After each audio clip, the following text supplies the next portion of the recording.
Well, one step beyond that happens in the 1970s. Private lenders begin to realize they can play the same game. They will make a loan to the Brown family, and they will now package that mortgage together with lots of other mortgages to the Smiths and the Greens and the Blacks and the Whites, and they'll put them together and they'll invent a new kind of stock, a new kind of security. It's called an asset-backed security or a mortgage-backed security. Here's what it is.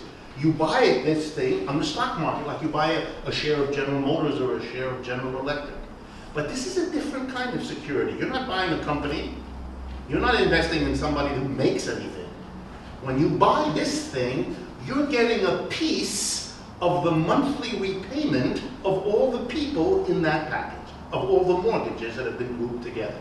So you buy a piece of paper that entitles you to 1% of this mortgage plus 1% of that mortgage that have been bundled together. That's the word they use.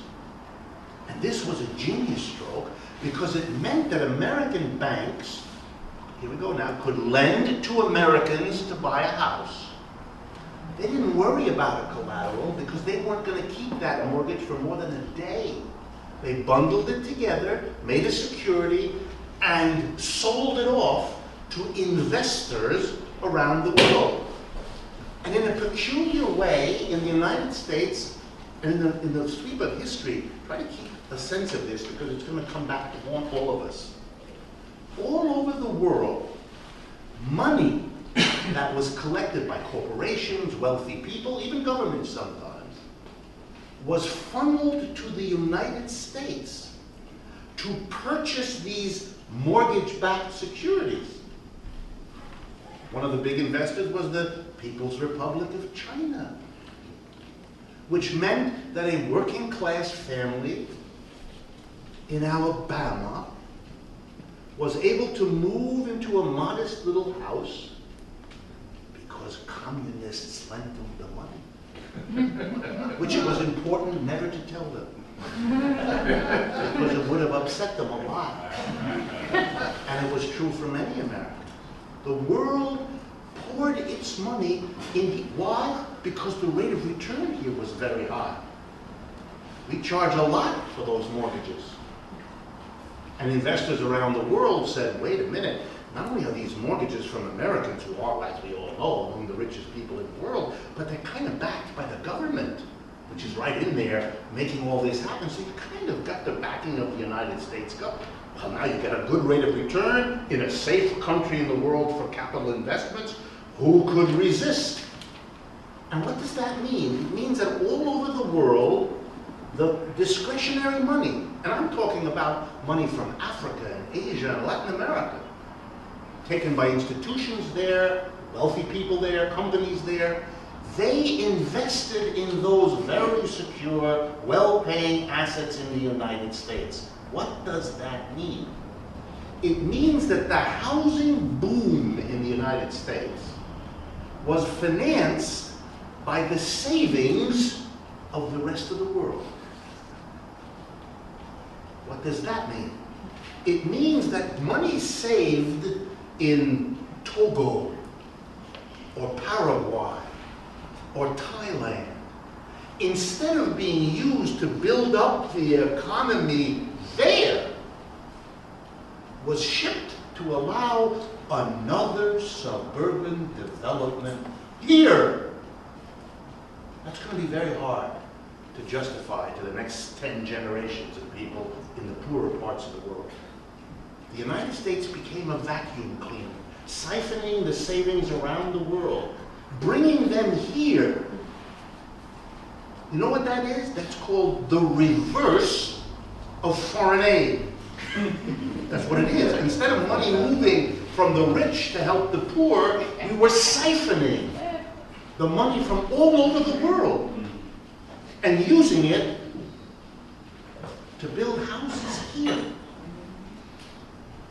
It's very hard. By the way, if ever you wanted a response to somebody who begins to give you a very standard lecture in America about the efficiency of capitalism, and of private financial markets tell them this story. We efficiently gathered the savings of the world for a generation in order to allow Americans to have a single-family home, which is the most inefficient way for human beings to house themselves that the world has ever seen. You know that, right? It's much more expensive to heat an individual house than an apartment or any kind of collective or communal housing system. But it's part of our crisis that this system now involves the entire world. And when the American housing market crashes, it isn't just American housing market that is defunct. It's the entire world credit system because it has been funneling all that money. All over the world, there are individuals, companies, communities, pension funds, you name it, who are in terrible trouble because they invested in the American market of housing securities, and that's not worth much anymore. That's why there was a famous story early in 2008 about a few little communities in northern Norway who had to savagely cut all their school programs and all their health programs because they had been, someone advised them to invest their little community's money, these villages, in these wonderful securities in America that could make you very rich very quickly. And they had done so. And they were now worthless. Another example, and this one you don't know about yet, but you will. So successful was this hustle in housing that we did the same thing in several other markets. You can buy a security, you can do it now, although it's not a good time to do it, but you could do it now, not just in a security that gives you a piece of a mortgage being paid back, but you can do the same thing, you can buy a security that gives you a piece of the monthly payments made by credit card holders on their outstanding debt. There's lots of that around. And you can buy another kind of security that gives you a piece of the repayment of commercial loans by businesses. And here's another one that's going to blow up any week now. Student loans, loans made to students to enable them to go to school. Those have also been packaged. So you can buy a security that gives you a piece of every student who, for the 20 years after they graduate, has to make the payments. You can get a piece of that. There are people, investors all over the world who've done that.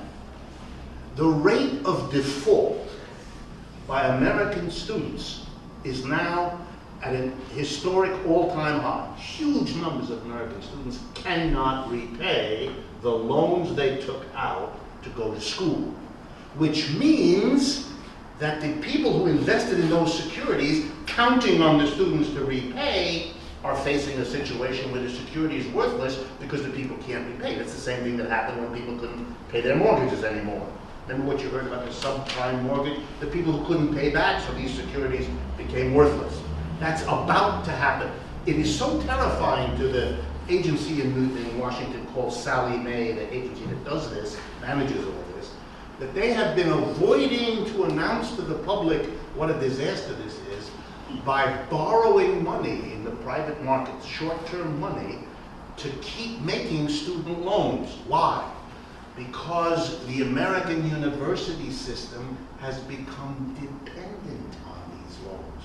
What is going to happen to the California State University system? If you go there, you will discover that a huge proportion of their student body relies on these loans.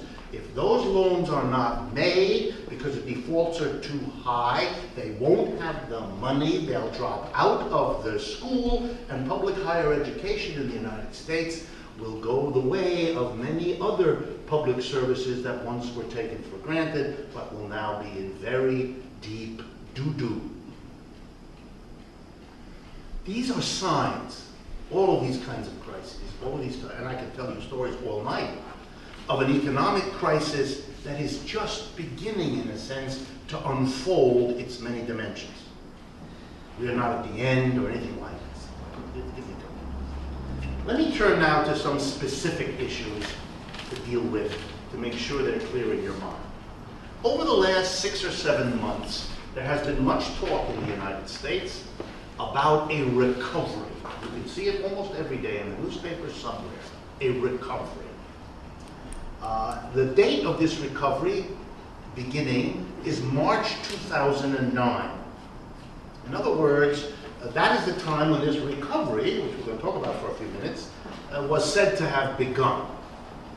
And it lasted for about a year, roughly March 2009 to roughly April of 2010.